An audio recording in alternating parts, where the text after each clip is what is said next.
I welcome everyone joining this video.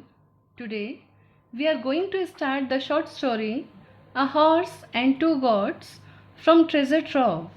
The story is written by R.K. Narayan. R.K. Narayan is among the best known and most widely read Indian novelists who wrote in English. R.K. Narayan was born in Madras, South India in 1906 and educated there and at Maharaja's College in Mysore. His first novel, Swami and Friends, and its successor, The Bachelor of Arts, are both set in the enchanting fictional territory of Malgudi. In 1958, Narayan's work, The Guide, won him the National Prize of the Indian Literary Academy, the highest literary honor of the country. Narayan wrote 14 novels. In addition to his novels, he has authored 5 collections of short stories, including A Horse and Two Gods, Malgudi Days, and Under the Banyan Tree, a number of travelogues and collections of non-fiction, condensed versions of Indian epics in English, and the memoir My Days. In 1980, he was awarded the A.C. Benson Medal by the Royal Society of Literature, and in 1982, he was made an honorary member of the American Academy and Institute of Arts and Letters. Most of Narayan's work captures many Indian traits while retaining a unique identity of its own. He was sometimes compared to the American writer William Faulkner, whose novels were also grounded in a compassionate humanism and celebrated the humor and energy of ordinary life. Narayan, who lived till age of 94, died in 2001. He wrote for more than 50 years and published until he was 87. Now I will tell you the summary of the story, A Horse and Two Gods. The short story A Horse and Two Gods by R.K. Narayan is set in a fictional small Tamil village named Kritam, where the protagonist of the story, Muni, lives. The village consists of less than 30 houses, mostly made of bamboo thatch, straw and mud.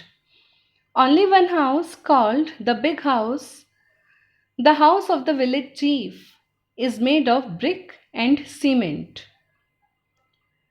Once upon a time, Muni owned a herd of 40 sheep and goats, but it is now reduced to just 2 goats. On the day of the story, Muni takes his usual breakfast of a handful of millet flour and then shakes down drumsticks from the tree in front of his house. When Muni expresses his wish for a drumstick sauce, his wife asks him to bring groceries like dal, spices, oil, and potato.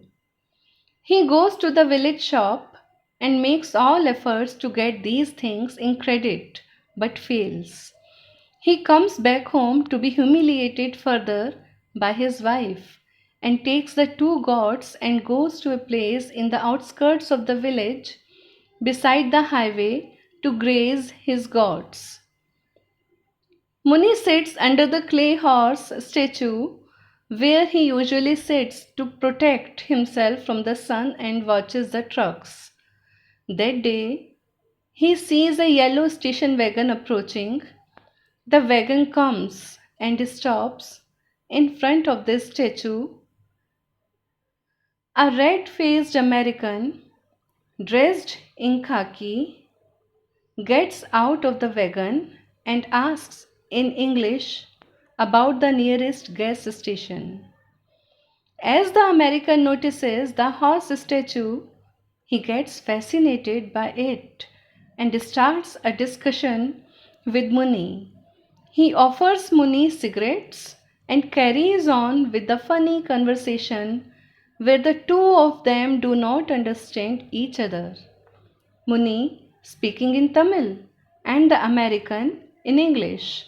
First, Muni assumes the American to be a policeman or a soldier and tries to defend himself by saying that he is not involved in the crime that has happened in the nearby village. Then, as he finds the American to be friendly by his gestures, he carries on telling his story. Muni ends up telling the stranger how cheetahs or jackals sometimes carry their cattle off. He also tells him that he never went to school, as in those days only Brahmins went to schools.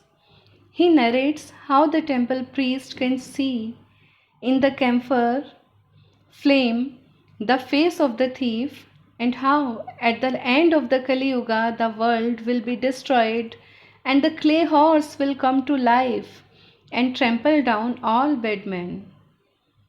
Muni also expresses his grudge for the village chief who has gathered a lot of money. The American also tells his own story of he being a businessman dealing in coffee and how one day he was forced to work for 4 hours in his office when there was no electricity or elevators. This incident made him curious to look at other civilizations. So he has come to India to see how people live here. He further adds that his wife has stayed back in Srinagar. Thinking Muni to be the owner of the horse statue, the American offers a 100 rupee note to buy it. Realizing that some financial element has entered the talk, Muni thinks that the man wants to buy his gods. In fact, he has always dreamed of selling his gods at a good price and setting up a small shop with the money someday. Muni is happy that he has sold his god for 100 rupees, and the American is happy that he has bought the horse statue.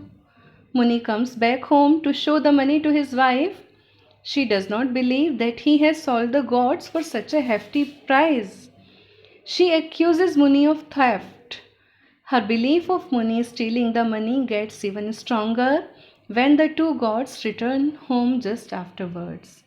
Now, dear children, read the story thoroughly and enjoy the hilarious moments that are created through the conversation between the protagonist Muni and the American.